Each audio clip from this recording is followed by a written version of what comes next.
What is going on, guys? We are live on YouTube. We are live on TikTok. About to get started with Best Ball Mania drafting yet again. Cannot wait to get started. We got a good question here right off the bat. Noah, if you want to join, all you need to do is join the draft at the same time. Just join the draft at the same time and you will be in. Let me make sure my sound is on here. Let's turn this down.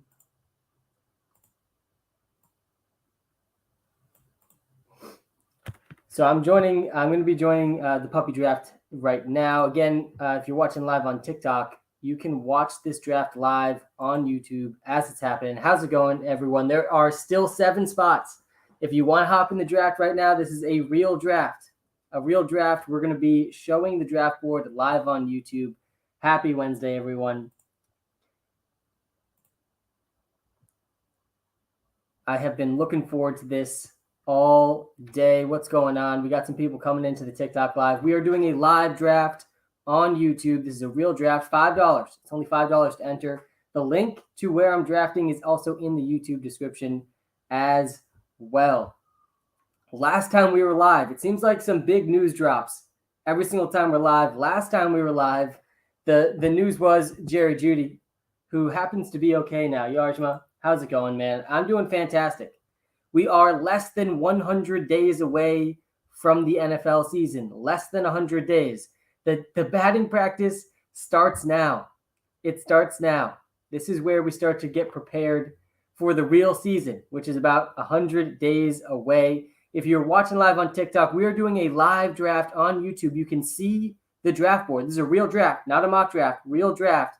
You can see the live draft board as it's happening on YouTube. The draft just filled. Please don't give me the 9th pick. Anything but the 9th pick. Let's go. We get the first overall pick. That's what I'm talking about. Finally. Every single one of these streams I've done so far, we've gotten 8 through 10. So to answer your question, Yarjma, it's going fantastic. We finally get the 101, which means we're finally going to get Jonathan Taylor. We got someone in the TikTok live. I need help. Gibson and Brandon Cooks for Jeudy in a 3rd overall in the 1st round. I'm assuming this is a dynasty question. I would probably go with Jeudy, honestly, there. And the 3rd overall pick in the 1st round. I'm so excited that we got the 1st overall pick. Again, we're doing this draft live on YouTube. You can go to the YouTube, search WalterPicks on YouTube, or link is in the TikTok bio. You're just a tap away. You're like 2 taps away from the YouTube live where you can literally see the draft board as it happens. And this is the best way. This is a real draft, not a mock draft, real draft. This is the best way to see current player value. This is the best way to do it. This is why I do these drafts every single day leading up to the real fantasy season where I'm in a lot of high-stakes fantasy leagues. This is how I prepare. If you are watching live on the YouTube, hit that like button, hit that subscribe button. Seriously, helps me out so much. I really do appreciate it. We're on the clock. We're taking Jonathan Taylor 1st overall. And I think there is an argument for Christian McCaffrey 1st overall. I think there is an argument for it. But because you can only get Jonathan Taylor 1st overall, I'm going to be taking Jonathan Taylor 1st overall.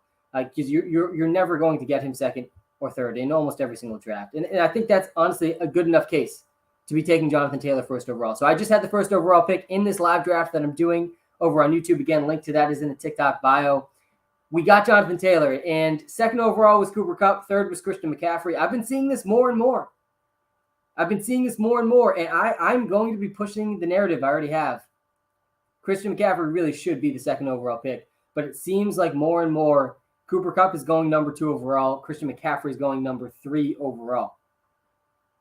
Those are almost always the top 3, though. And I agree with that. I think those should be the top 3. The guy that I've been seeing slide the most in this 1st round recently, in the recent drafts that I've done, it's the king himself, Derrick Henry. If you're watching this draft live on YouTube, again, link is in the TikTok bio if you're watching live on TikTok, or just look up WalterPicks on YouTube.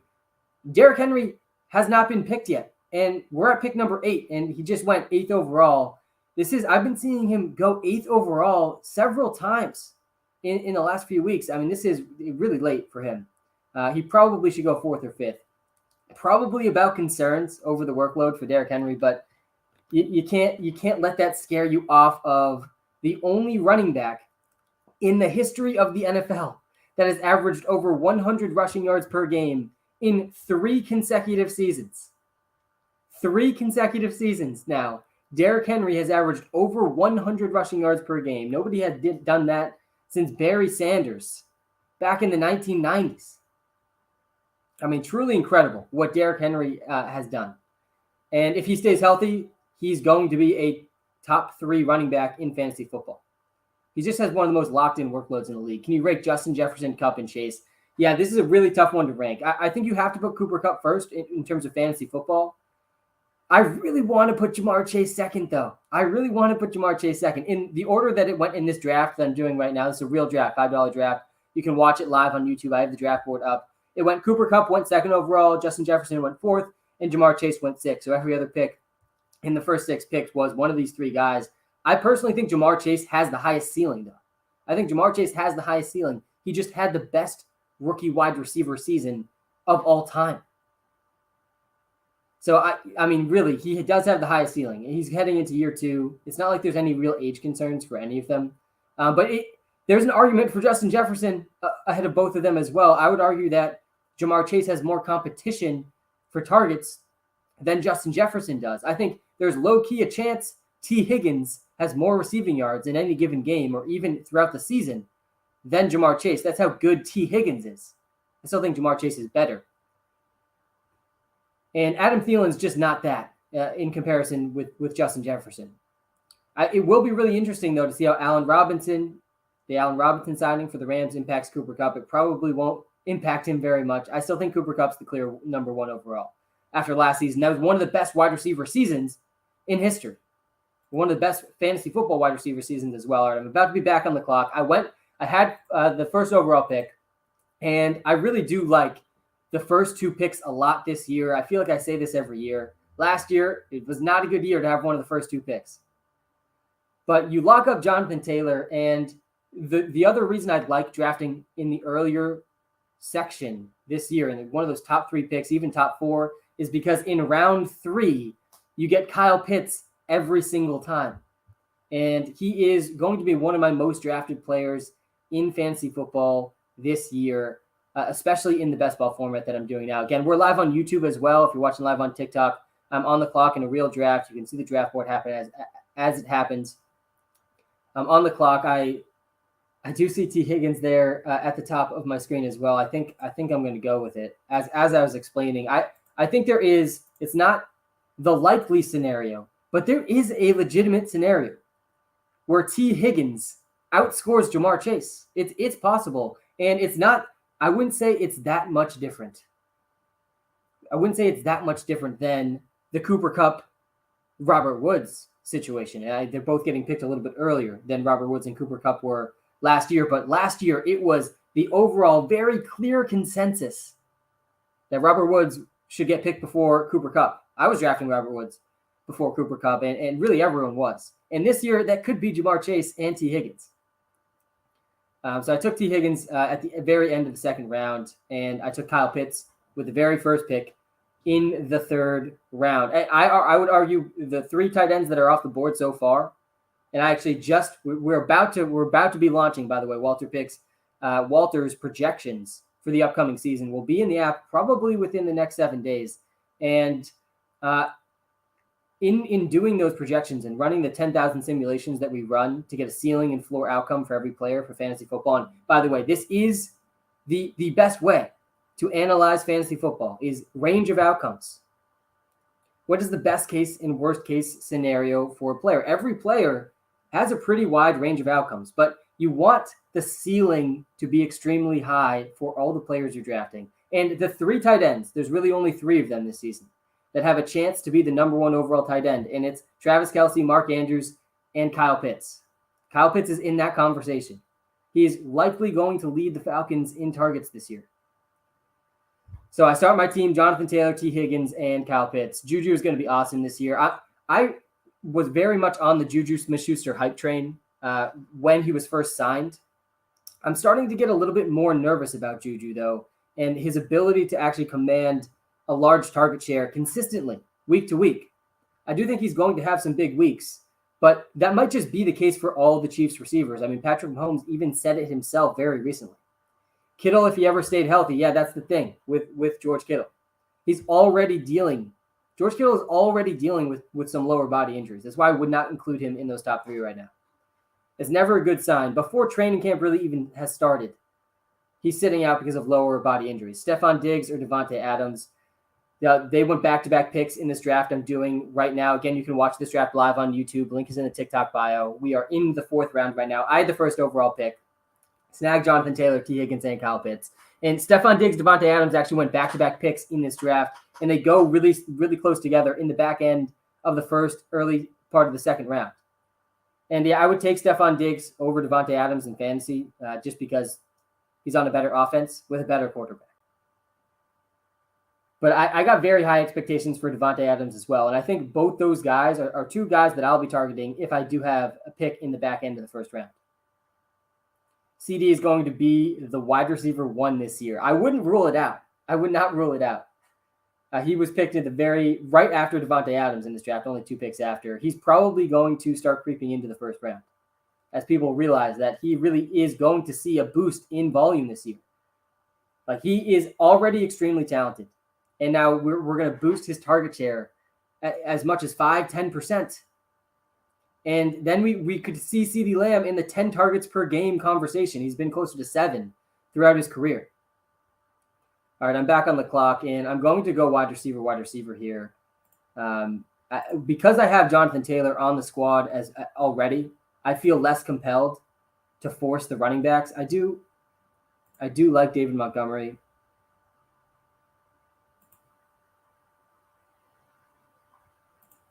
But I'm going to stack up on the wide receivers. So now I got 3 wide receivers: Kyle Pitts, Jonathan Taylor. Don't sleep on Dalton Schultz. I am absolutely not sleeping on Dalton Schultz. Actually, if you use the WalterPicks app, which you can get in the App Store, it's completely free to download. It actually comes with a completely free 7-day trial as well. It's the best way you could possibly support me is by just trying the WalterPicks app. It's completely free. And I helped build the app. And it is the reason why I'm here in front of you today doing this as my full-time job. I would appreciate everyone checking it out. But in the WalterPicks app, we have our best ball rankings in there already, which is the format of fantasy that I'm doing right now. And if you go to the best ball favorites tool, Dalton Schultz is at the top of the list. Dalton Schultz is, if you don't get one of those top 3 tight ends, Travis Kelce, Mark Andrews, Kyle Pitts, and again, Kyle Pitts will probably be one of my most drafted players this fantasy season, then you really want to be getting Dalton Schultz. Because Dalton Schultz, to me, is in that same tier as George Kittle and Darren Waller, but you're getting him a round or sometimes even 2 rounds later. He actually just got picked in the draft I'm doing now a little bit earlier than usual. But yeah, I absolutely love Dalton Schultz. Only 26 viewers on YouTube right now. There's going to be over 200 when the season starts. That's what I'm talking about, Yoshma. It's all about climbing the ladder, though, right? One day at a time. I am seriously grateful for everyone in the YouTube live right now. Appreciate you guys hitting the like and subscribe button as well. You are all the true OGs. Anyone listening to anything fantasy football related at this time of the year, I can guarantee you, you already have a competitive advantage over the rest of your league. I'm telling you. Everyone listening right now, you're not just hoping to win your league. You are out there and you're going to win your league. Like this is not an accident.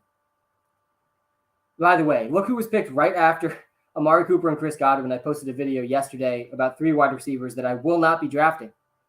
And mostly that's because of their price. I got nothing against these players, but I got something against how much it costs to get them in drafts right now. Gabriel Davis was picked right after Amari Cooper, right after Chris Godwin, 2 established veteran wide receivers. And then Gabriel Davis, who is probably the number 2 receiver on his team. He could be 3rd behind Dawson Knox in that passing offense, but it's not a guaranteed thing for Gabe Davis. Gabriel Davis had more games under 7 fantasy points than he did over 7 fantasy points last season. And I know he's young, and I know his role should increase in the offense. But I'm not taking him over Chris Godwin, over Amari Cooper. I'm not taking him over Jerry Jeudy. I think I would prefer Brandon Cooks over Gabriel Davis as well. He's going to have a high weekly ceiling. I'm not convinced the consistency will be there to justify a fifth round draft costs for Gabriel Davis. And then the other thing that rubs me the wrong way about Gabe Davis is it really is just that one game that is driving up his cost so much.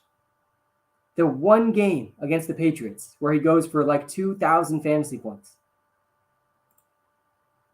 If that game did not happen, he would probably be getting drafted in the 8th round. 3-round difference. All right, I'm about to be back on the clock. I probably will go running back here.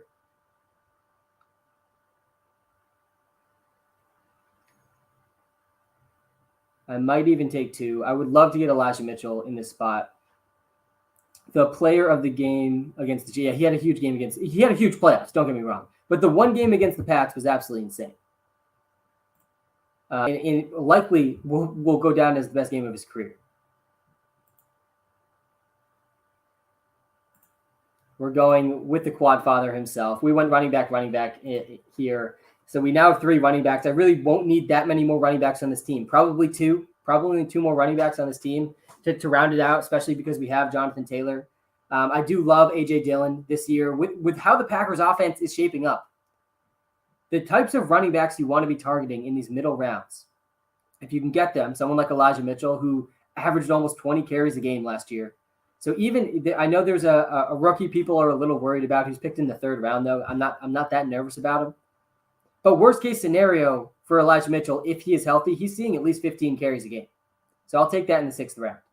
But A.J. Dillon falls into the class of player of he's not going to be the number 1 running back, but he on his own team. But he also doesn't need an injury to provide fantasy value. Those are the types of running backs that I want to be drafting. I don't want to draft handcuffs that need an injury to get to fantasy football relevance. I don't want to be rooting for injuries. A.J. Dillon is going to be a running back 3 at worst, even when Aaron Jones is healthy. And then if Aaron Jones were to get injured, you're winning your league if you have A.J. Dillon. I mean, that really is what it's going to come down to. And even if Aaron Jones doesn't get hurt, all A.J. Dillon needs to do is carve out a portion of the goal line work, which shouldn't be very hard if you've ever looked at his quads. And there you go. He's going to have a 10-touchdown season in an offense that's desperately going to need someone to step up to score touchdowns now that Devontae Adams is gone. What's up, Sam? It's CB Fishing. What's going on, Colton? It's been a long time, almost that time of year. I know, Colton. I'm starting to feel it a little bit. Less than 100 days away from football season. I'm getting excited. We got our training camp coming up. We have 12 new content creators joining the team to bring us back to 32 content creators for this upcoming season. We're going to be doing our training as a team in the coming weeks. I'm getting excited, man. The season really is around the corner. And come July 1st, the content is going to be pumping. I'm liking how my squad's coming together in this YouTube draft as well. Again, you can watch this draft live as it's happening in the YouTube live stream. So far, I had the 1st overall pick. Finally, I got a pick other than 9th overall. And we got Jonathan Taylor 1st overall. We followed it up with T. Higgins, Kyle Pitts, Amari Cooper, Chris Godwin, Elijah Mitchell, A.J. Dillon. I'm really loving the squad so far. I'm not going to lie. Mitchell has huge volume, even with Debo taking his carries. Yeah, exactly. It's exactly right. Elijah Mitchell's another one of these guys that I'm really targeting in the 6th, 7th round right now. Especially look at the running backs taken after. I would argue Elijah Mitchell, A.J. Dillon are significantly safer than Clyde Edwards, Miles Sanders, Cordero Patterson, who are the next 3 running backs taken. What about Goddard? He seems to be one of Hurts' top targets. Yeah, the concern about Dallas Goddard and the reason that he's starting to really slide in these drafts is A.J. Brown, right? How much is A.J. Brown going to impact the target share for Dallas Goddard, going to impact the target share for Devontae Smith? That's the big concern. I still think Dallas Goddard will be very involved, though. We know Jalen Hurts does have a very high tendency to throw to his tight ends. T. Higgins in the 2nd round. Why so high? Yeah, so if you scroll up here and you see where I drafted T. Higgins, it really was the last pick of the 2nd round. And the reason I'm drafting T. Higgins in this format specifically is I do believe there is a path for T. Higgins to be about as good as Jamar Chase. I think he's that good. I still think Jamar Chase is better. But there will be many weeks where T. Higgins is the one that explodes and Jamar Chase is not. And so that's why in this format, in a best ball format, I do really like T. Higgins. All right, I'm back on the clock here.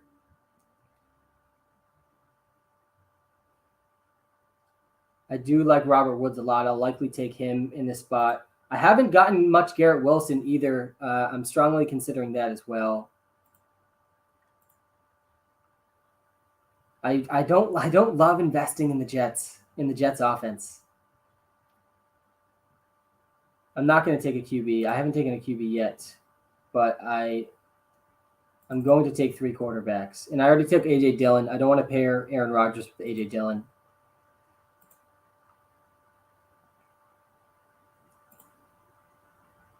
We're going with Garrett Wilson here. Garrett Wilson was my pre-draft wide receiver 1 in this draft class. And post the draft, I think he fell to number 2, or maybe he was actually number 3. I think I had Traylon Burks ahead of him after the draft. But Garrett Wilson, talent-wise, was the best prospect in this draft class. And I will not be surprised if he outproduces Elijah Moore and Corey Davis in year 1. The big concern, though, about Garrett Wilson is really just Zach Wilson and the Jets offense being able to sustain drives, being able to score points. That's the concern with Garrett Wilson.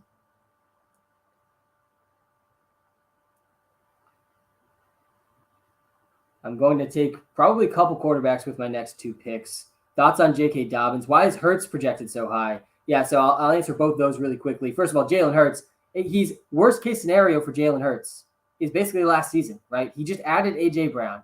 He has another year to grow as a passer. And if you just look at the last few years of fantasy football, and I've been very on this the last couple of years, all you want to do at the quarterback position in fantasy football is target guys that have rushing upside, but also room to grow as a passer. 2 years ago, that was Josh Allen. Last year, it was Jalen Hurts. I think you could make the argument this year it's Jalen Hurts again, because he does have a lot more room to grow as a passer, and he clearly has the rushing upside. Yeah, he just added A.J. Brown, and he has a whole other year in this offense to grow. That's why he's getting picked so high. But that's also why I really like guys like Trey Lance, he got picked in 8th round. It's a little bit early for me. But Trey Lance fits that bill as well. We don't really exactly know what he is as a passer yet, but we know the rushing upside is there. And Justin Fields definitely falls into that category as well. Justin Fields, though, is on the Bears. And that's very scary. And Darnell Mooney is his top target. And after that, there's a very steep drop-off for him with his weapons around him. It's going to be hard for Justin Fields to take that leap. But if he does, he could be this year's Josh Allen, this year's Jalen Hurts. And worst case scenario, because he has the rushing floor, he's going to be pretty consistent in fantasy. So I will look to probably take him with one of my next picks. These 3 guys, to me, are my favorite mid-round quarterbacks right now. If you're watching live on YouTube, you can see who I just selected. If you're watching live on TikTok, come to the YouTube live. Link is in the TikTok bio. You can watch as this draft is happening live. Deshaun Watson was just taken. By the way, I'm not going to shy away from the Deshaun Watson conversation.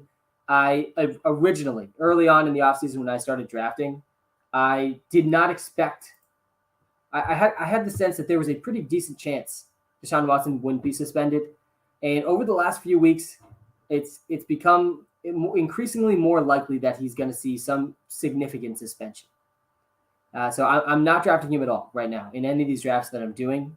He's also, to be totally honest with you, not someone I really want to root for. But I will say if he plays, he's easily a top 8 fantasy football quarterback, and he easily could be a top 5 quarterback in the NFL. And the Browns have a real shot at the Super Bowl if he plays. I'm a Cowboys fan, so I'm kind of scared of the Eagles, TBH. Yeah, you should be. Definitely you should be scared of the Eagles, and you should not be scared of the Giants. I don't think you should be very scared of Washington either, though Carson Wentz is the best quarterback that they've had in a few years. But definitely Eagles are the team you should be most scared of. All right, we're on the clock. We're going to be taking 2 quarterbacks. Let's just take a quick peek at who else is on the board. Yeah, we're going to go quarterback here. We're going to grab Tua and Justin Fields. So we got one guy with the rushing upside, and Tua just has so much around him to improve this year. We added Tyra Kill, Jalen Waddle heading into year 2, Chase Edmonds, a great receiver out of the backfield, and then a new coaching staff that at least offers some upside in terms of the offense in the coaching tree they come from. I'm very high on DeAndre Swift, especially in PPR. would you rather a high-end pick or a low-end pick? Yeah, so I'm high on DeAndre Swift as well. I think we have him ranked as a running back 6 or 7 heading into the season. And in PPR leagues, he's really a definite first-round pick, but he's going in the second round. You're getting a first-round value in the second round, really. And I do personally prefer the first 2 picks. Any pick where I can get Christian McCaffrey, I want that pick. So if it's the first overall pick, I'm still going Jonathan Taylor there. But if it's the second overall pick, I'll take that, and I'll take Christian McCaffrey. If I can get Christian McCaffrey at 3rd overall, which that's where he went in this draft that I'm doing live on YouTube right now, then I want the 3rd overall pick. Once Christian McCaffrey is gone, though, I would prefer to be in the area of where I get Austin Eckler or Najee Harris as late as possible. Typically, Najee Harris is going after Derrick Henry. But the Najee Harris adding weight story, I love that story. We need more stories like this for Najee Harris. We want him sliding as far and far back in the draft as possible. Because the thing about Najee Harris, as inefficient as he was as a rookie, as nervous as I am about the Steelers' offense, there is no running back not named Jonathan Taylor, Derrick Henry, Christian McCaffrey that is locked into a more clear workload than Najee Harris. Najee Harris basically played 100% of the snaps as a rookie, and he's going to do that in year 2 as well. And that is the most important thing in fantasy football is volume. He's going to get all of the carries, all of the targets for the Steelers this year. And so, yeah, I would prefer the top 3 picks, assuming I can get Christian McCaffrey at 3. If I can't, I only want the top 2 picks. And then I'd rather like somewhere in the 6 through 8 range where I can get Derrick Henry, Najee Harris, or Austin Eckler. And then after that, I'd rather just be at the back end of the draft and get some receivers. I saw Jags practice footage yesterday, and Etienne looks great. Yeah, we don't want to overanalyze anything. But we've known Travis Etienne. Is it Etienne or Etienne? I go back and forth. I think it's actually Etienne. But we've known Travis Etienne for a while, dating back to the pre-draft analysis we did before last year's NFL draft. We know Travis Etienne, one of the best receiving backs in the NFL. This is known by anyone that knows what Travis Etienne did in college. He was a 95th percentile receiver in college. So we know he's going to be a good receiver. There's a lot more he has to prove, I think, to show that he's going to be a good runner out of the backfield. But being a good receiver is much more difficult in the NFL and is a lot harder to find. So especially in PPR leagues, Travis Etienne is going to have consistent value. Like I will not be surprised if he's close to the 5 catches per game mark, which really puts him in the running back 1 category. That's the ceiling for Travis Etienne. Sam, how are you feeling about A-Rob this year? I'm excited for him, man. I'm excited for Allen Robinson. And I've had some people push back against Allen Robinson with me, and I understand the devil's advocate argument for Allen Robinson. He might not see very consistent volume.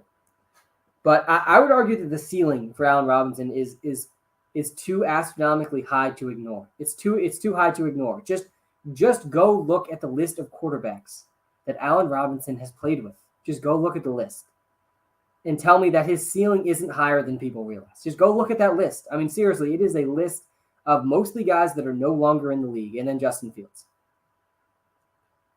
So I'm excited for Allen Robinson. I think his touchdown ceiling is just way, way, way higher than before. And if he can carve out a consistent role, just all he needs is the Robert Woods role. And he can be as good as Robert Woods was, which was a very consistent wide receiver too. He is getting picked a little early though. He went in the 5th round. Like I took Amari Cooper and Chris Godwin over him in the draft I'm doing now. I think I would take Jerry Jeudy over him also, and Cortland Sutton. And then I could see Allen Robinson in the conversation. He isn't going to be the top receiver in his offense, though, obviously.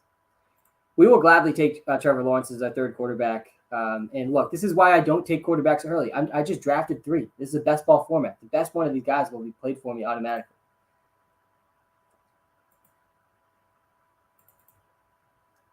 Is there anyone I can stack? It's not looking like it. We'll go with Jamison Elite Crowder himself for the stream. I absolutely love to see, by the way, Jamison Elite Crowder once again being drafted in fantasy football drafts. It seemed like at the end of last season he might be done. It seemed like Jamison Elite Crowder's a run of eliteness might have come to an end.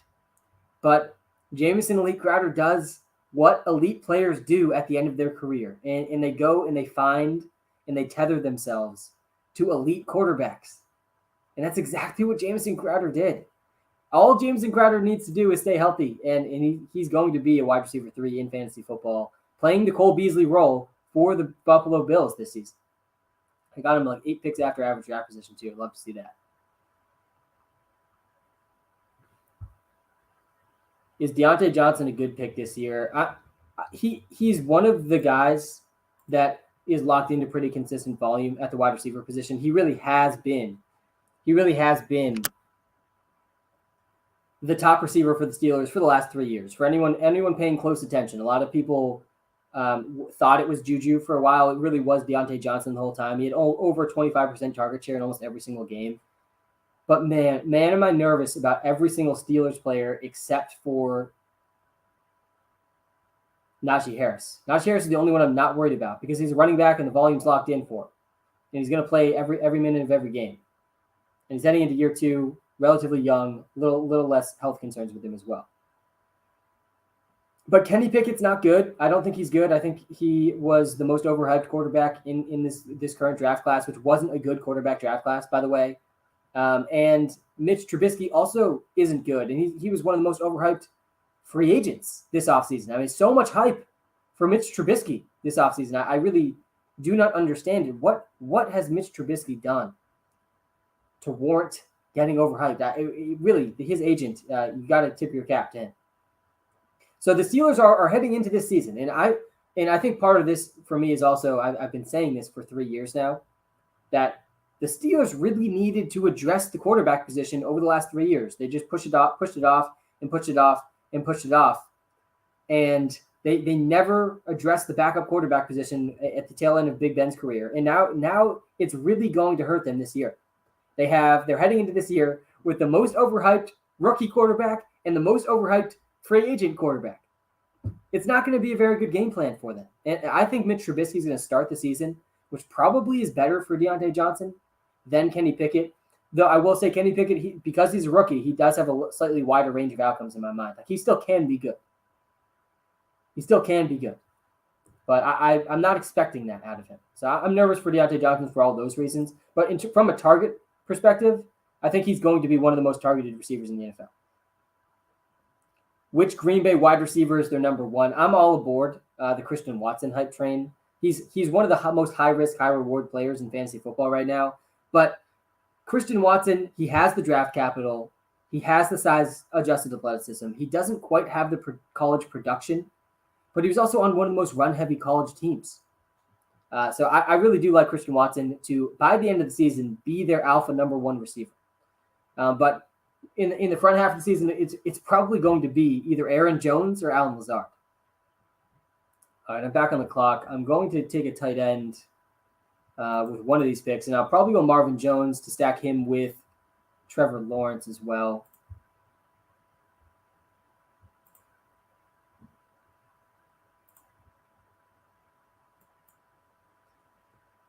We have ignored the running back position for some time now, but you take a quick look at my 3 running backs, and you feel pretty good about them. I feel pretty good about all 3 of these guys.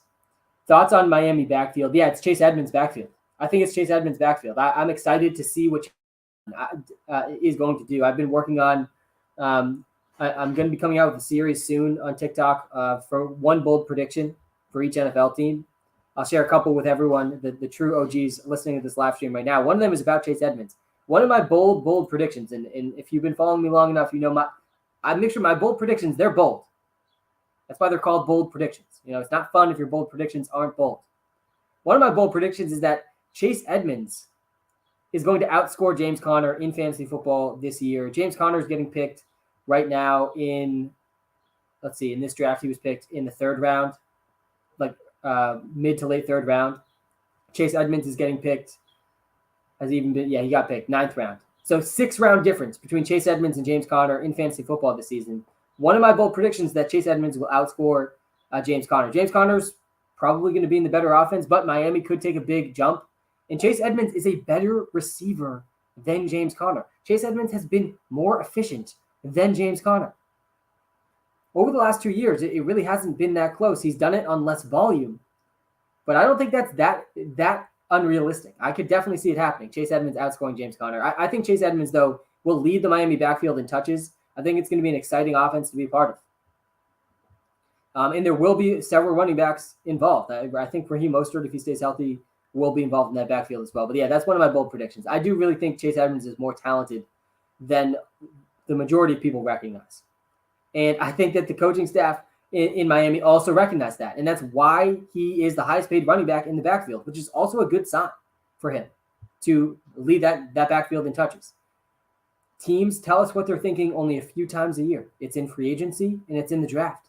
And what did the Dolphins do this free agency? They went out, they made Chase Edmonds their highest paid running back. Myles Gaskin will likely still be involved also. But I won't be surprised if he actually falls to number 3 if Raheem Mostert is healthy. I also do like Salvin Ahmed, who's probably going to be the 4th, 5th running back on that team, but he's unlikely to carve out a fantasy role. One of my other bold predictions that I'll share with you guys, see what you guys think about this one, because I was looking at the odds on DraftKings recently. I usually make just 1 or 2 futures bets every year on the NFL, but big ones. I usually make 1 or 2 big futures bets, and I think I'm 3 for 3 in the last 3 years. That's something that I have a lot of conviction about. This year, there is one bold prediction that aligns with a potentially very lucrative bet on DraftKings, and it is the odds for the Seattle Seahawks to have a winless season. I think that's going to be my bold prediction for the Seahawks, is that they will not win a single game this year. And the tough part about this is if you actually go and you look at the Seahawks schedule, they do have some easy matchups. They play the Jets, they play the Falcons. They really have at least 5 winnable games if you just go look at the matchups. But the Seattle Seahawks had by far the worst offseason of any team in the NFL. So if you're not a Seahawks fan, you should feel pretty good about yourself. Your team didn't have the worst offseason. The Seahawks did. The Seahawks not only are going to be worse on defense. They lost Bobby Wagner. They were an atrocious secondary last year, one of the worst in the NFL. They did very little to rectify that situation. But then on top of that, they were really a dumpster fire on offense through the better part of half the season last year with one of the most efficient quarterbacks in the history of the NFL, Russell Wilson. And now we're replacing him with either Geno Smith or Drew Lock. So I can't see how the Seahawks are going to score points this year. They're going to try to be run heavy, which is a very suboptimal approach in the NFL. But then on top of that, who are they going to stop on defense? I mean, it's just both ends of the ball. I think there is an actual chance the Seattle Seahawks don't win a single game this year. There's another one of my bold predictions. James Robinson or Travis Etienne? Yeah, it's Etienne. It's definitely Travis Etienne. He's going. He has the draft capital. He's going to be the guy that leads that backfield. And nothing against James Robinson, but he's also coming off one of the worst injuries in sports. Who would you take at 7, Henry, Eckler, or Najee? Yeah, great question here from the YouTube live. Again, we're doing a live draft right now on YouTube. I'll probably do one more after this. After getting the first overall pick, I'm feeling pretty good. I think I got to run it back one more time. But the good question here on YouTube is, if you're on the clock at 7th overall and Derrick Henry's sitting there, Austin Eckler sitting there, and Najee Harris is sitting there, who are you taking? And if it's a PPR league, I think you got to strongly consider Austin Eckler. But realistically, the order should probably be as you wrote it: Henry, Eckler, then Najee. All 3 of these guys, by the way, have league-winning upside. The difference between Eckler and these other 2 guys, though, is he plays less, but he's much more involved in the passing game. So he kind of makes up for it with that. But Derrick Henry and Najee Harris are 2 of the few, really 2 of the only, alongside Jonathan Taylor, Christian McCaffrey, guys that really will play every single snap and see insane volume on the ground. All right, we need to draft a running back with one of these spots. Why not Matt Breida, who's behind Saquon, injury-prone Barkley? We're going to go with Matt Breida, and we'll take J.D. McKissic as well. And now we have 1 pick left, which will probably be a wide receiver. Thoughts on Kristen Kirk? Yeah, Braden, I posted a video on TikTok recently. It's actually going to be in the player profiler draft kit. I was in the draft kit last year. Cam Newton in the draft kit last year, and I was hyping up Christian McCaffrey then, so RIP to that one. But this year, I decided to go with a more late-round guy that I really like. One of my favorite late-round receivers this year, and it is Kristen Kirk. And you got to love the dichotomy between real football analysis and fantasy football analysis. And sometimes they get a little muddled, and real football analysis impacts fantasy football. And the real football analysis I'm talking about here with Kristen Kirk is kind of everyone agreeing that the contract he got was absolutely insane. It really reset the wide receiver market in the NFL. And there's a very good argument that Kristen Kirk is one of the most overpaid, overvalued players in the NFL right now. He commanded an insane contract. I think it was $72 million, something like that. Maybe it was more. But this is leading to him, I think, being undervalued in fantasy football. Like the idea that he's overvalued and kind of overrated in real football is somehow causing him to be undervalued in fantasy football, because he in the draft we did just now, he got picked in the 9th round. I actually took Garrett Wilson. No, I'm looking at Christian Watson. Sorry. Where was Kristen Kirk taken? In the 8th round. And he's the clear wide receiver 1 for the Jaguars. This is the thing. Trevor Lawrence is heading into year 2. And we have Kristen Kirk, who is locked in as the wide receiver 1 for the Jaguars. Again, teams tell us what they're thinking only a few times a year. One of them is in free agency. So while he's overvalued, maybe overpaid in the NFL, we know he's going to be the wide receiver 1 for the Jaguars. He's almost definitely going to lead that team in targets for a team with a number 1 overall draft pick on their squad who's likely going to take a leap in year 2 and also doesn't have to deal with Urban Meyer this season. I mean, we're going to see something like the Adam Gase effect, I think, with the Jaguars this year offensively. With Urban Meyer leaving, I know he wasn't there the whole season last year. But going into this year without Urban Meyer in the vicinity of Trevor Lawrence is automatically going to make him improve. So you're getting his top receiver. And the Jaguars also, I believe, finished top 5 in pass attempts last year. I mean, Kristen Kirk, in games with at least 5 targets last year, he averaged over 13 fantasy points per game. That makes him a wide receiver 2 in fantasy football. I won't be shocked if we see him in the weekly wide receiver 1 conversation. I mean, I really do think that Kristen Kirk can do that, because the volume is going to be there. Your Gabe Davis take was hot. Yeah, thank you. I appreciate that, because a lot of people in the comment section of that video were saying none of those were hot takes. And, it is definitely harder to call out guys that you are avoiding than you are targeting. But Gabe Davis was the most hot take of those 3 guys that I mentioned. I think it was Gabe Davis, Tyler Lockett, and I'm blanking on the third right now. But yeah, Gabriel Davis he's simply getting taken too early for me. I get that he's in a good offense. I get that he is young. He can improve this year. But he's going in the 5th round. He got taken in this draft literally right after Chris Godwin and Amari Cooper. He got taken, I think, before Jerry Jeudy, too. I mean, these guys, the established guys, potential number 1 guys in their offenses. All right, my last pick of this draft. Why not AJ Green? He's usually not available with the very last pick of the draft. All right, we're going to do one more draft here live on YouTube. Again, you can come watch the draft live on YouTube. If you just click the link, click WalterPicks, click the YouTube button, and you're there. You're literally there. And then you can watch a real live draft. And you can also join right now. If you want to join this draft, you can join. It's only a $5 draft on Underdog. Use the code Walter. If you sign up, you'll get a 100% deposit bonus. We're going to run this back. I just got the first overall pick. And I think that was one of the best teams I've drafted on these streams. So we got to run it back. When is Hollywood going? You'll see in this draft that I'm about to do again live on YouTube. I'm troubled deciding between Carr or Lance. Your thoughts? Yeah. So if you look at the average draft position, I think it's actually pretty close. Trey Lance is being picked around 95th overall. Derek Carr about 10 picks later. I would argue Derek Carr is maybe a little safer, but I would go with Trey Lance. Trey Lance has the rushing upside that Derek Carr doesn't have. That's why I would go with Trey Lance. Trey Lance fits the bill of one of these guys that can, only one spot left, and then this draft will start. Trey Lance fits the bill of one of the guys that has the rushing upside and has room to grow as a passer. It's him. It's Justin Fields. It's Jalen Hurts again this year. One of those 3 guys, at least one of them, is going to win fantasy leagues. This has happened year after year after year, and that's why I think I would lean Trey Lance over Derek Carr. Mike Evans, 15-plus TDs possible? Yeah, it's definitely possible. What are your thoughts on Ayuka the Bazooka this year? Yeah, I'm a little off, I think, of what do we get? We got the 12th overall pick. All right, we'll take it. We'll take the other side of the draft board this time. We had first overall pick in the last draft I just did. I got Jonathan Taylor in that draft.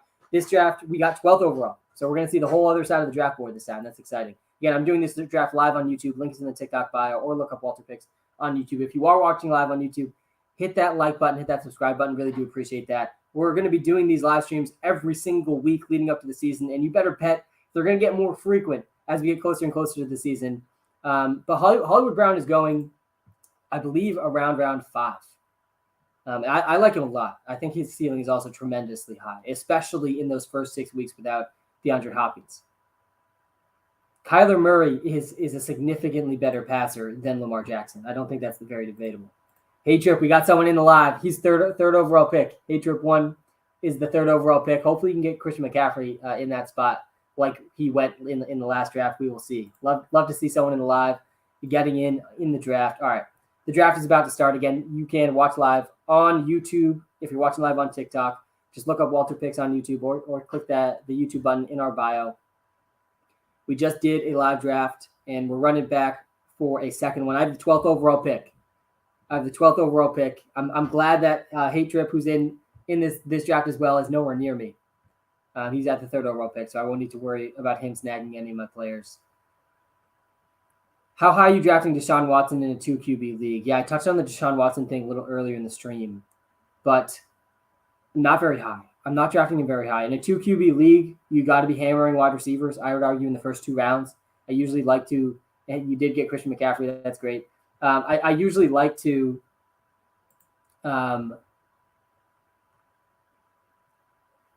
sorry, I just lost my train of thought there. Oh, Deshaun Watson, sorry. I usually like to get 2 quarterbacks in the first 3 rounds if it's a 2 QB league.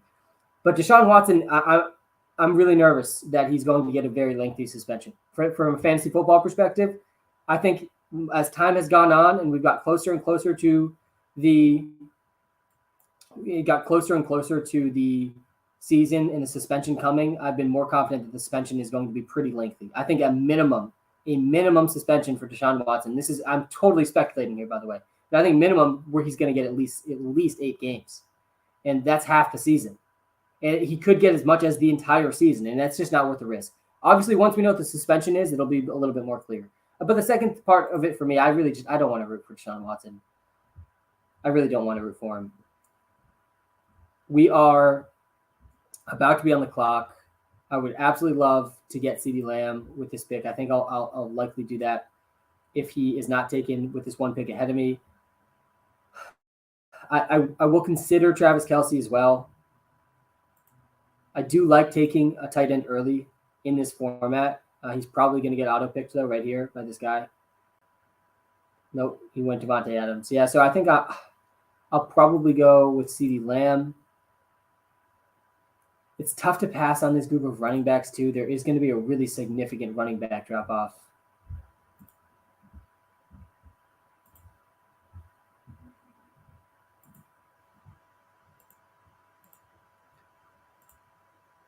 But again, there is an advantage specifically in the best ball format to drafting a tight end early. So we're going for it. So I start this draft, CeeDee Lamb, Travis Kelce at the 12th overall pick. This could be a 0 running back draft. Anto, if you're watching, I know you'll be happy about that. Imagine if the Dolphins took Jay Herbo. Yeah, they would be competing for Super Bowls. And the Chargers would probably be super down in the dumps. Just drafted Burrow and Stafford in 2 QB. Yeah, that's absolutely money. That's money. I did a super flex dynasty league a few years ago, and I started that draft Lamar Jackson, Josh Allen. And I was like in the middle of the draft. You got starting quarterback heavy in the 2 QB leagues is always a good idea. It really is. It's the high scoring position, and the value changes so drastically once you add a second quarterback in fantasy. It really does. It's like not even just 2 times. It is like 3 or 4 times more valuable to have quarterbacks in leagues where you start 2 of them, because very common, it's very likely that every starting quarterback will be drafted. This is why it's okay in traditional season-long leagues with 10 or 12 people to wait on quarterbacks for super long, because you can usually stream the position off the waiver wire. There's like 6 to 8 guys on the waiver wire you can play just based on matchups in a worst-case scenario. That's not the case in a 2 QB league. Changes everything. Hey, Sam. Joshua Corbin, a late-round sleeper. You got to love Learning about players live on stream. Let's see. Joshua Corbin, undrafted out of Florida State. He doesn't. Oh, he's even on a team. He wasn't drafted. What team is he on? Nick, what team is he on? I don't think he's on a team, as far as I can see, based on my very, very quick research. New York Giants. Oh, he landed on the Giants. I mean, if there's any place for a running back to land, in terms of the volatility of Saquon Barkley, Matt Breida is on the Giants too, though.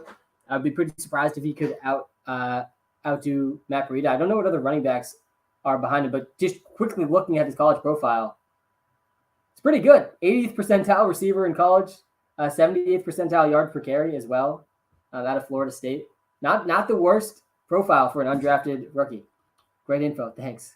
Stack wide receivers in 3 wide receiver keeper league. Diggs, Chase, can draft Adams, Eckler, or Henry.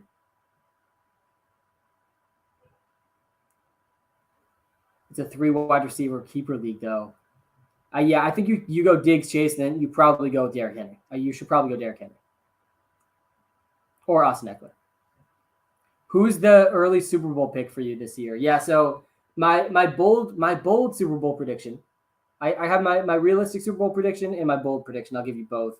My very early bold prediction, and I think I'm going to be sticking to this one as long as a large portion of their team doesn't tear their ACL within 3 days of each other this year in the offseason. The Baltimore Ravens are legitimate Super Bowl contenders. I think Lamar Jackson gets way too much hate for how good he is. And I also don't really believe the whole Lamar Jackson can't win in the playoffs thing. I know that he hasn't won in the playoffs yet, but he's shown us a very large sample size of dominance in the NFL. He is the greatest rushing quarterback in the history of the NFL. I believe he's already proven to be better than than Michael Vick, excuse me. Michael Vick never had back-to-back 1,000-yard rushing seasons. Lamar Jackson has now done that. Lamar Jackson, he's just part of it, though. And I am a little bit worried now that Hollywood Brown is gone. But I do also believe Rashad Bateman is going to step up in a big way. The big reason, though, the Ravens were the most injured team in the NFL last year, and their defense significantly improved this offseason. And with the pieces coming back, I think they are legitimate Super Bowl contenders. So they are my bold prediction. And I also think the Steelers will not be in the playoffs this year. And the Browns in that division, AFC North, the big question with them is how much Deshaun Watson is going to play. If Deshaun Watson plays the whole season, it's going to be really tough for the Ravens. But if he doesn't, then all of a sudden this division isn't so scary. And I don't expect the Bengals to be making a Super Bowl run like they did last year. I honestly think it's more likely that the Bengals finish last in the division than that they finish first. So I like the Ravens to finish first in that division, depending on the Deshaun Watson situation, and therefore I think they're pretty sneaky Super Bowl contenders. But my pick to actually win the entire thing, if I had to pick someone, I'm on the clock right now. I would take Zeke, but I already have CeeDee Lamb, so I'm not going to take him. This feels like we're heading towards a 0 running back draft right now. I'm actually going to go against my rankings here just a tiny bit. I'm going to go with Jalen Waddle and Marquis Brown. I do really, really think that the ceiling for Marquis Brown, especially in the beginning part of this season with no DeAndre Hopkins, is going to be a top 12 wide receiver in fantasy football. And that connection he's going to establish with Kyler Murray that he already has with Kyler Murray, who, again, is a significantly better passer than Lamar Jackson, is going to be sustained even when DeAndre Hopkins returns. And he's going to be providing plenty of spike weeks with Kyler Murray's deep ball. And I also, Jalen Waddle, by the way, before the Tyra Kill signing, Jalen Waddle was being picked in the back end of the first round before the Tyra Kill signing, and now he's going, very beginning of the fourth round. Obviously, Tyra Kill is going to be the wide receiver 1 there, but I expect Jalen Waddle to see significant volume as well. This is going to be an offense that really funnels the ball to their best players. Who are you high on for late round young running backs? The Gibson of a couple of years ago, LOL. Yeah, honestly, I think one of my favorite late round running backs is Chase Edmonds. It is Chase Edmonds. Sorry, I got derailed before my pick. My pick to win the Super Bowl this year, I don't think it will be the Bills. I know the Bills are, I think, the odds-on favorite. The AFC is going to be extremely tough, and it likely will be a team from the AFC. But honestly, my pick to win the Super Bowl this year, this isn't going to be one that people like, but I think it's going to be the Rams again. I think the Rams are very well positioned if they can stay healthy to once again make it to the Super Bowl, and they have what it takes to win the Super Bowl. They have fantastic coaching, a high-powered passing offense, a decent offensive line, and a really talented defense as well. They have all the pieces. The Rams have all the pieces, and they're in the NFC. And if I'm picking a Super Bowl winner with confidence this year, I'm probably going to pick someone from the NFC because the AFC is going to be an absolute bloodbath this season. The Denver Broncos have a legitimate chance to be Super Bowl contenders. The Kansas City Chiefs will always have a chance to be Super Bowl contenders. I think Justin Herbert and the Chargers have a legitimate chance. All three of those teams are in the same division. Obviously, the Buffalo Bills are going to be in the conversation. I mean, there's four teams with four very real offenses. The Raiders are also in that division. And also, I don't think I would call them Super Bowl contenders, but I mean, they certainly are playoff contenders. That really is one of the best divisions we've ever seen. But yeah, I think my favorite late round running back is Chase Edmonds. I think that he is pretty clearly going to lead the Dolphins backfield in touches. All right, we are going to be, let's take a look at how Hate Trip's doing. And with a third overall pick, he's tuned into the YouTube live right now. He started Christian McCaffrey, DeAndre Swift. That is an absolutely fire start. Then Keenan Allen, Amari Cooper. You got Amari Cooper later than I did in the last draft. I'm liking the start a lot, man. I actually think this is a very fire squad. I'm not a huge George Kittle fan this year, but if he stays healthy, he's in the top three tight end conversation every single week. But obviously that's a big if. George Kittle already dealing with injuries this early in training camp. Already has lower body injuries.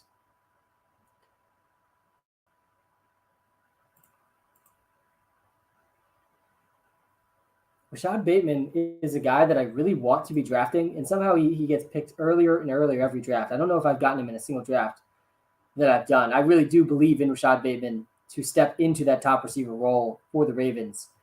He didn't start last season healthy, so he didn't have the normal rookie season, and he did start to really show up late in his rookie season. Now with Marquis Brown gone, Rashad Bateman is going to see at least as much volume as Hollywood Brown saw, which was pretty consistent volume.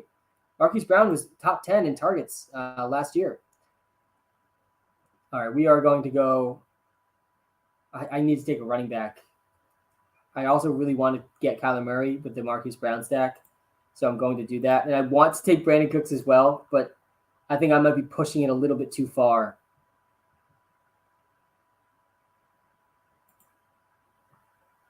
We're going to go with J.K. Dobbins, just because he fell a little bit farther past his average draft position than usual. We got J.K. Dobbins 6 picks after his ADP. I kind of do like Elijah Mitchell more, but I got Elijah Mitchell in the last draft as well. So we got the Kyler Murray, Marquise Brown stack, which means we won't really need to take a quarterback for a while now. I'll probably only draft 2 quarterbacks. The nice thing about best ball, and I'm going to be making a YouTube video soon, breaking down exactly what best ball is, and also the exact strategy to win in best ball with proper roster construction. If you got to have your roster construction fluctuate depending on what players you pick early, right? Since I took a tight end early, I only need 2 tight ends. Because I took a quarterback relatively early, I only need 2 quarterbacks. If I didn't do that, I would need 3. Like last draft, I drafted 3 quarterbacks, but I don't think I drafted a single one until round 9 of 10. You think Antonio Gibson is going to be relevant this year? He's really starting to fall in the drafts that I've been doing. You can see in the draft that I'm doing right now, has he even been picked yet? No, he hasn't even been picked yet. We're at pick 70, and he has not been picked yet. He's going after this average draft position every single time. We're in middle of round 6. Antonio Gibson has not been picked. And yeah, I think he's going to be productive this year. I honestly think this is a pretty fair price to be paying for Antonio Gibson in the 6th round. Again, if you're watching live on TikTok, you can see the live draft as it's happening on YouTube. But the thing about Antonio Gibson is the passing volume isn't going to be there because J.D. McKissic is going to still have that role. And then Brian Robinson is also a threat to steal some goal line work. And so it really does limit his ceiling drastically. But he's probably going to be in the 10 to 15 carries a game range, which is going to be around 80 yards a game for him because he's a very productive runner. But I don't think the ceiling is quite there for Antonio Gibson. And last year, we really pitched ourselves on this ceiling scenario for Antonio Gibson, where he got to carve out some of that receiving work. He was a wide receiver in college. He's a very good receiver, but they refuse to really make that a prominent part of his role. What are your thoughts on Packers this year? I am very intrigued to see how Aaron Rodgers does. My expectation for the Packers this year is, I can already see it. I can already see it. Is, they cut to Aaron Rodgers and he's just going to be complaining basically the entire season. Like I can really see that being a very frequent thing this year, and I can understand it. He's losing one of the best receivers in the history of the NFL. And he's getting replaced with Christian Watson, who is, a very high ceiling, but also very low floor type of prospect. And I am excited for Christian Watson, though. And I do think the Packers will still make the playoffs. I think Aaron Rodgers will have a down year for Aaron Rodgers, but he's still going to have a good season, and he's still going to make the playoffs. I also think A.J. Dillon and Aaron Jones are going to be a massive part of that offense. So I think the Packers are in a pretty good spot to make the playoffs, but I don't think, if you just look at their team last season versus this season, I don't think you can make a very strong argument that they are legitimate Super Bowl contenders. They really got worse this offseason with the loss of Devontae Adams. Do you think Tua will be a top 15 QB this year? Definitely possible. It's definitely possible. And with the way that the Dolphins are building their team, adding Tyra Kill and adding a great backfield receiver in Chase Edmonds as well, I really do think Tua has what it takes to take that leap.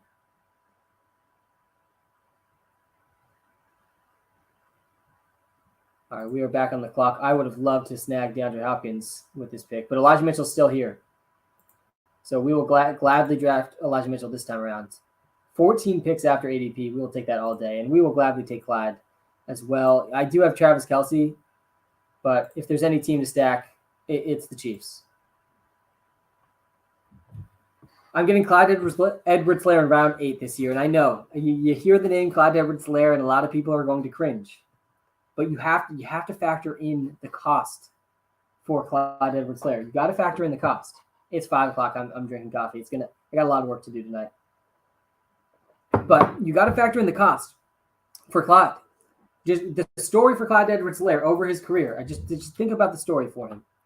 He gets drafted in the first round, the last pick of the first round, I think it was, by the Chiefs. He had that first round draft capital on the Chiefs offense, one of the best offenses in the league. At the time, it really was the best offense in the league. He was a good receiver in college. He was getting Brian Westbrook comparisons coming out of the draft, and that led him to being a first-round pick in fantasy football in his rookie season. Think about how crazy that is. I'm pretty sure he was being picked in the first round in his rookie season back in 2020. And he really colossally fell on his face. He did have over 1,000 yards as a rookie, but he only averaged 13.5 fantasy points per game, which ranked 20th that year. And that is not going to return value at a first-round draft cost. We're talking about Clyde Edwards-Helaire right now. And so people got a little salty.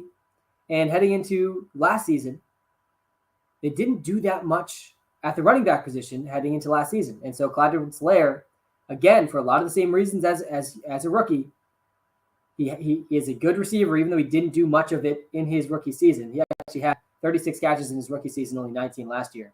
I think he averaged around the same amount per game, though. And he gets pushed down to around the second, third round. You can get Clyde Edwards-Helaire last year around the third round. And again, he falls flat on his face.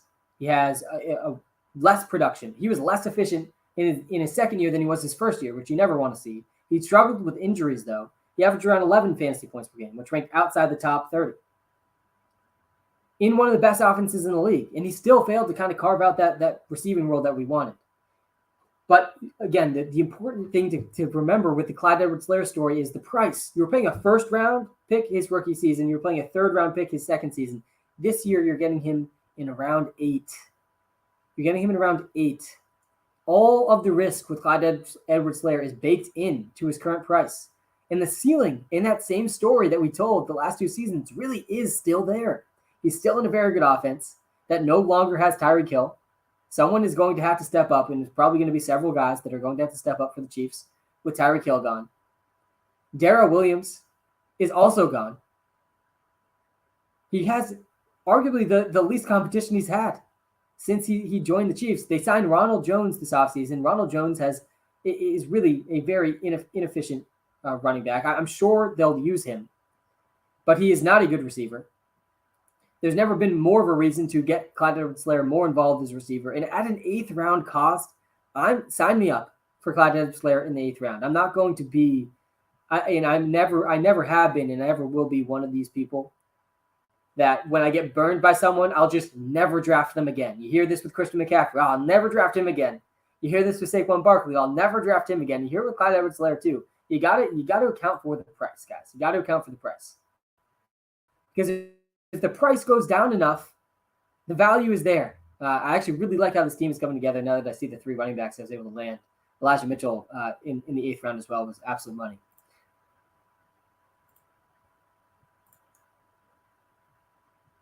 Chase Claypool and Michael Gallup. I'm going to take Chase Edmonds for sure as well. I do have Jalen Waddle also, which isn't great. I'm stacking running backs in pass catchers, which isn't really optimal. But if you just take a look at the running backs left, Chase Edmonds is the last starting running back on this list. He's the last starting running back on this list. And I really do believe he is going to lead the Dolphins backfield in touches, and he's a very efficient running back. Michael Gallup versus Chase Claypool. I actually think I'm going to go with the Michael Gallup stack with CeeDee Lamb. And Michael Gallup is not a lock to be playing week 1. He is coming back from an injury, but he will be back this season. And when he is back, he's going to be the very clear wide receiver 2 for a very good offense that no longer has Amari Cooper, by the way. So if Michael Gallup does play week 1, I mean, really, he should be going in like the 6th, 7th round. Who's better, Diggs or Hill? Yeah, it's Diggs. It's Diggs by a lot, especially for fantasy football purposes. It's definitely Diggs. He's in a much better offense with a much better quarterback. But don't get me wrong, Tyra Kill is going to have wide receiver 1 overall weeks. Tyra Kill still has an extremely high weekly ceiling. I mean, he is just one of these players that can blast off for 150 yards and 2 touchdowns. That you really don't have very many of these players in the NFL. And it's pretty clear. The Dolphins coaching staff has been very clear. Mike McDaniel, since they hired him, has been pretty clear. Yeah, our game plan is just to get the ball to Tyreek Hill, get the ball to Jalen Waddle. I mean, really has been very transparent. We are live on YouTube, by the way, doing a live draft right now. You can come see the draft board. Link is in the TikTok bio to the YouTube live. If you're like 2 presses away, or just look up WalterPicks on YouTube. If you are still watching on YouTube, I really appreciate you sticking around for the second draft of the night for me. Hit the like button and the subscribe button. Really do appreciate that. By the way, if you're into best ball, go to the WalterPicks app in the iOS App Store. Link to that is in the TikTok bio and the YouTube description as well. We have our best ball rankings being updated every single day. And we also have our best ball favorites in there as well. Some of my favorite guys to be targeting. Michael Gallup, I believe, actually is on that list. I think Chase Edmonds, honestly, this entire team, a lot of this team that I'm drafting right now is on this list, which is always a good sign. But it is a very good list of just guys you need to target. And then also updated weekly based on every piece of news that's happening around the NFL is our best ball rankings. And that's all for free. You get a completely free 7-day trial with the WalterPicks app, and it's completely free to download. It's the best possible way you could possibly support me. So I really do appreciate everyone checking it out if you haven't. It's called WalterPicks, by the way, because it's powered by Walter, our artificially intelligent algorithm that powers the whole app. And I helped build Walter. I helped build the app. My name is Sam. It's a classic mistake. Don't worry about it. All right, we are about to see, and Hey Trip 1 takes Deshaun Watson. Interested to hear from you in the YouTube comments. Hey Trip 1. What is? I'm sorry, I lost track of the YouTube comment section, but I got rid of that person. My bad. Best ball ? Yeah, this is best ball, which means your best lineup is automatically submitted for you at the end of each week. I need a QB so bad. I'm a Browns fan. LOL. All right, that's fair. All right, if you're a Browns fan, I can understand it. And I mean, if Deshaun Watson does play, it's going to be an absolute steal in this draft. But yeah, I would probably draft 3 quarterbacks if you draft Deshaun Watson. Honestly, if you wait till round 10 to draft your first quarterback, you should almost definitely draft 3 quarterbacks regardless. who you take. It's the same thing I did in the last draft. It's actually a really, really good strategy.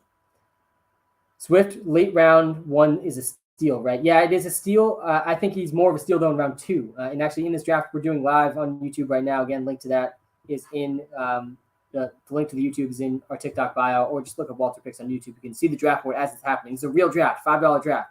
So you're getting a real view of actual player values. DeAndre Swift was a steal in this draft. He went in the back end of the second round. And that's a true steal. That's a true steal. I think he really should be getting drafted in the back end of the first step. Right after Joe Mixon. I think I would take him right after Joe Mixon in this draft. I would honestly, whether or not you put him ahead of Aaron Jones, I think is also really close. I still think the Packers offense will be better than the Lions offense. So I might put Aaron Jones ahead of him as well. But I think in our official projections right now, we have DeAndre Swift as our 6th or 7th overall running back. Who are your top 3 QBs going into fantasy season? Oh, non-fantasy. Who are your top 3 quarterbacks going into next season? This is a good question. I would certainly put Mahomes in there and Justin Herbert in there pretty instantly. I think after those 2, it's probably Josh Allen. It's probably those top 3. And those I think are the top 3 in fantasy as well. In no particular order there. Like I think you could debate the order there all day. I would advocate for Patrick Mahomes to be number 1 overall. But I think any 3 of those guys you can make a pretty good argument. Josh Allen, Patrick Mahomes, and Justin Herbert as the top 3. I honestly don't think you can make a great case for anyone else to be in the top 3. I think the top 3 is pretty clear. Maybe the order isn't so clear, but I think the top 3 themselves is pretty clear. Top 5 defenses fantasy-wise this year. Yeah, I think the Broncos are going to be a really good one, and the Rams as well. Those are the 2 that stand out to me the most. I don't hate the Ravens defense either, especially they will get to go up against Kenny Pickett or Mitchell Trubisky twice this season. Rashad Penny is still here, very much after his average draft position. With the team that I have right now, I feel like I should probably take him. He's already back at practice. His ADP went down because he was hurt already with his hamstring. But yeah, I'm going to snag him. I kind of want to take Tua too, but I should really be taking wide receivers. So I'm going to go Kenny Galladay instead. I already have Kyler Murray. I can't be spending too much on quarterbacks. I'm really liking the squad. I'm not sure which team I like more, the team that I drafted 1st overall or 12th overall, because I really like the running backs I was able to get after not taking running back with any of my first 5 picks.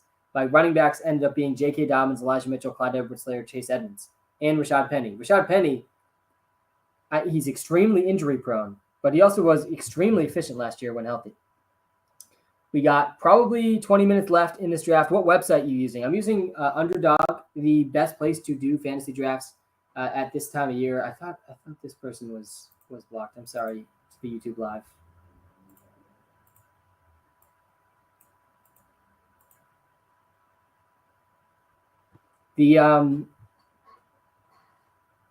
But yeah, the best place to do drafts at this time of year, it is on Underdog Fantasy. If you haven't used Underdog before, you can use the code Walter when you sign up. You'll get a 100% deposit bonus. But these are real money drafts.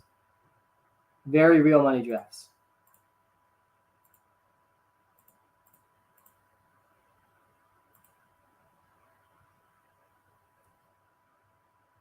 YouTube live. I'm sorry about the comment section.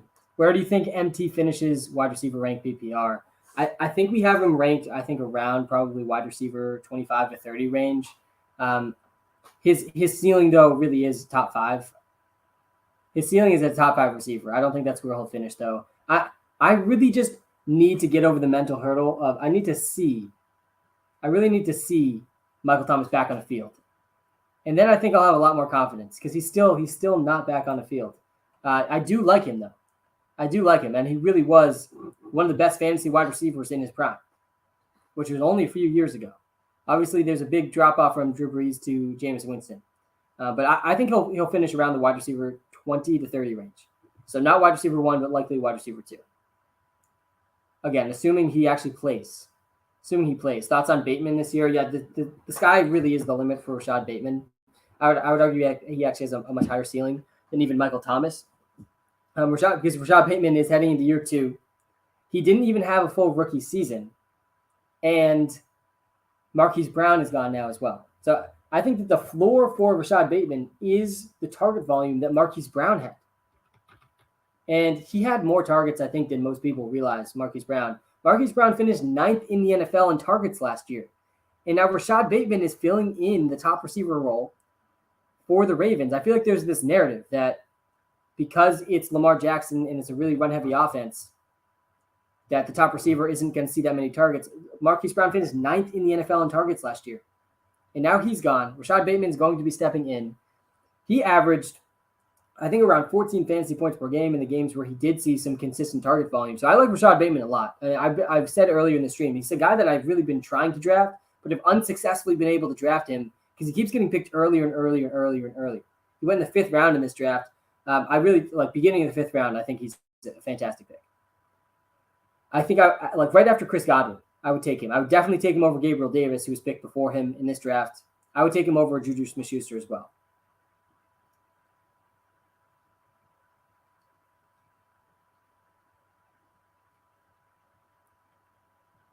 Bateman's getting roughly 100 targets this year, I think.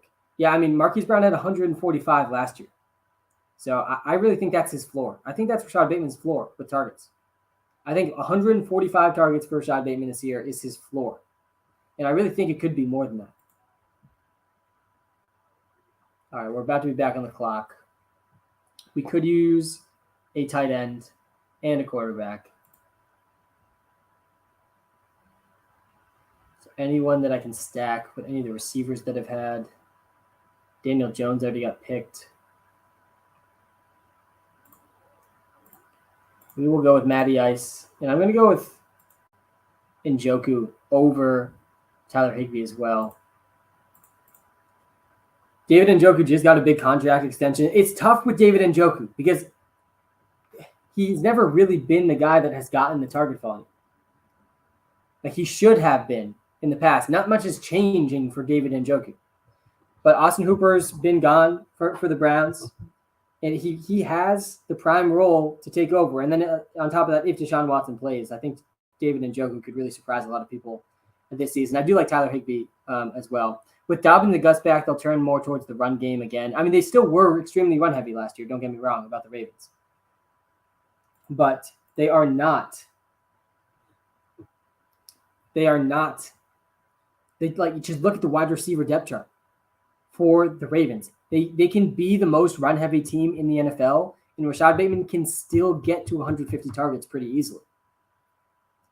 Both those things can be true. Like, even as the most run-heavy team in the NFL, they're still probably going to throw the ball at least 400 times, 450 times this year. Rashad Bateman can get about 25 to 30% of those targets, a similar target share to what Marquis Brown commanded. And again, like Marquis Brown got that while competing with Rashad Bateman. Rashad Bateman's competing with like Devin Duvernay, obviously Mark Andrews as well. But after those two guys, I mean, the cliff is extremely steep on that depth chart right now. So I really think Rashad Bateman, even though it's on a run-heavy team, can carve out close to 8 targets a game. Like Lamar Jackson's still going to be throwing the ball around 20 times a game, at least. Who do you think wins the AFC North? Yeah, I actually talked about the AFC North a little bit earlier, and one of my bold predictions this year is going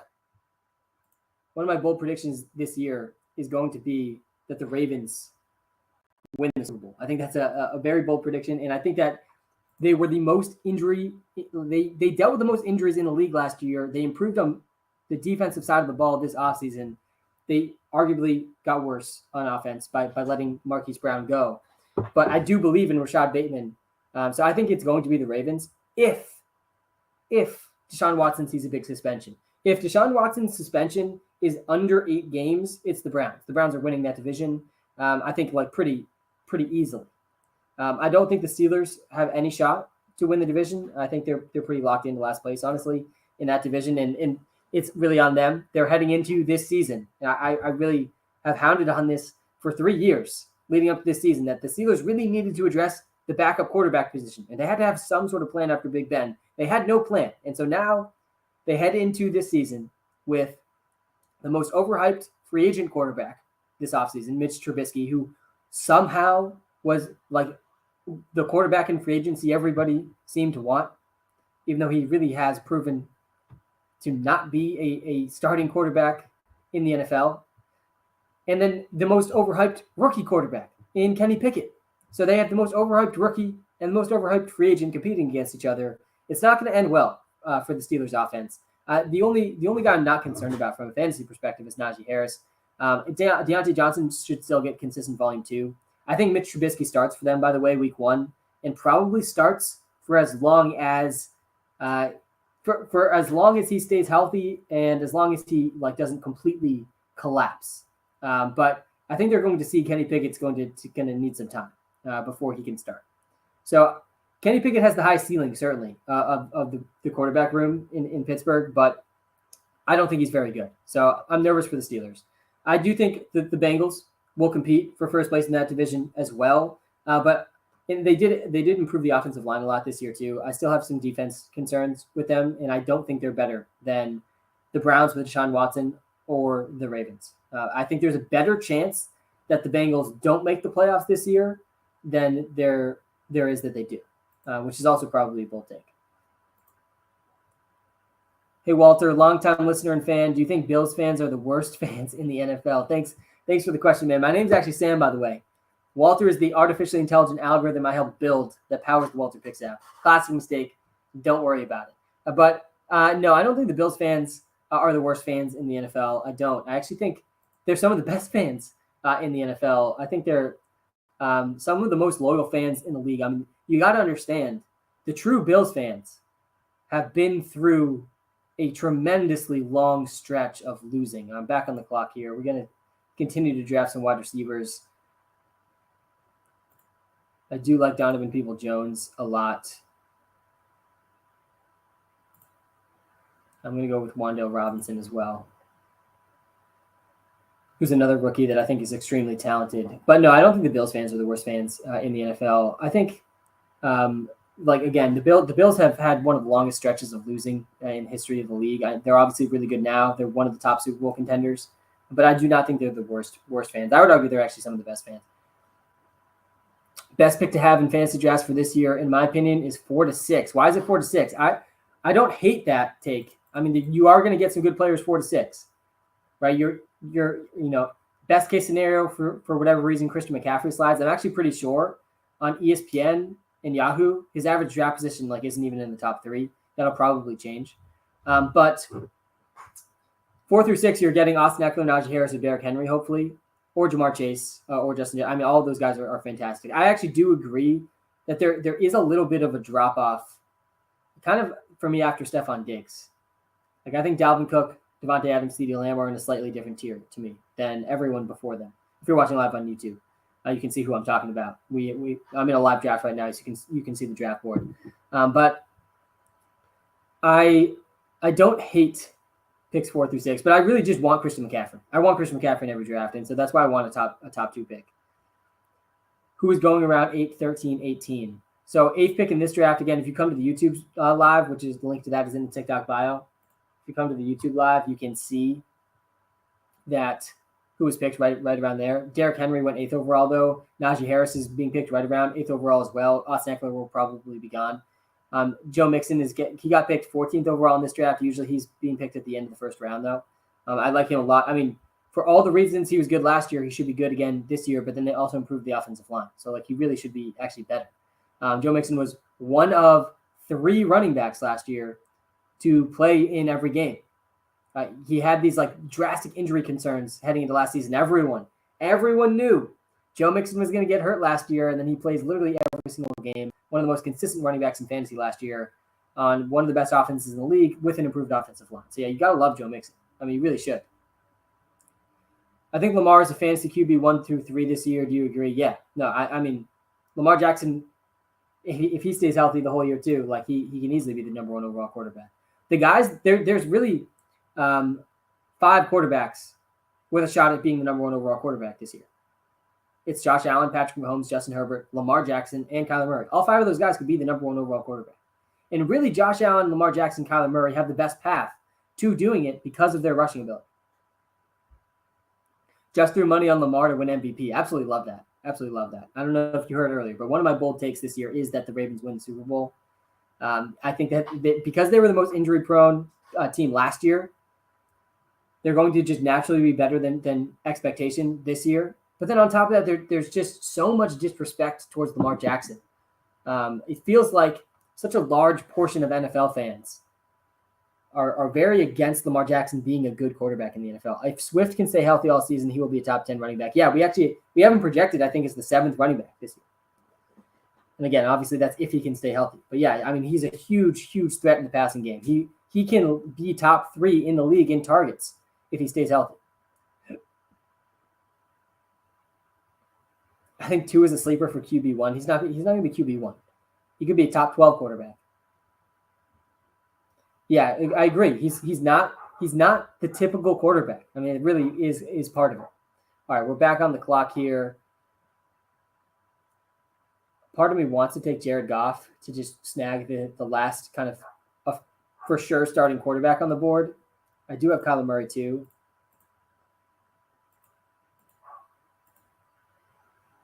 I don't feel like I need a third quarterback and third tight end, though.